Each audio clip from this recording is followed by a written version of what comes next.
a lot like a bird and seeing if she's able to catch it. Now what she's going to do is she's going to fly around above the field, maybe even above the stands. She's trying to get a feel for the weather conditions, see if there's any big gusts of wind, or see if there's any bit of rain, but she's also trying to confuse her prey as much as possible. Now in this case, her prey is our trainer's lure, so if you listen closely, you might be able to hear some bells, and that is actually to help us so we do know what direction she's going to. Now, they have these stripes underneath their eyes, very similar to a cheetah or maybe even your favorite football player, and that is so they're able to look directly into the sun without blinding themselves. They use it to their advantage so they can try and blind their prey as they go to hunt them. Let's see if she is able to grab her lure. Here she goes. And she's got it.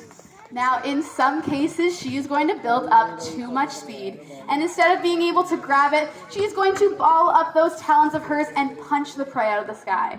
Now, at over 100 kilometers per hour, that punch is going to hurt.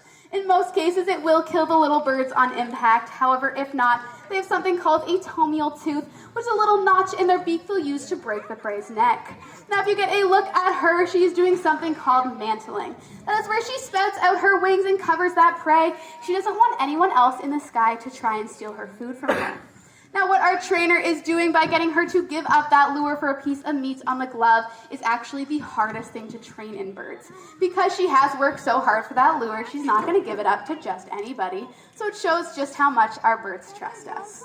Now, by being here today, you have all contributed to conservation efforts. Here at the Bird of Prey Conservation Center, we are working on a breed and release program for the eastern loggerhead shrike, an endangered predatory songbird here in Ontario. Collectively, we have released over 1,000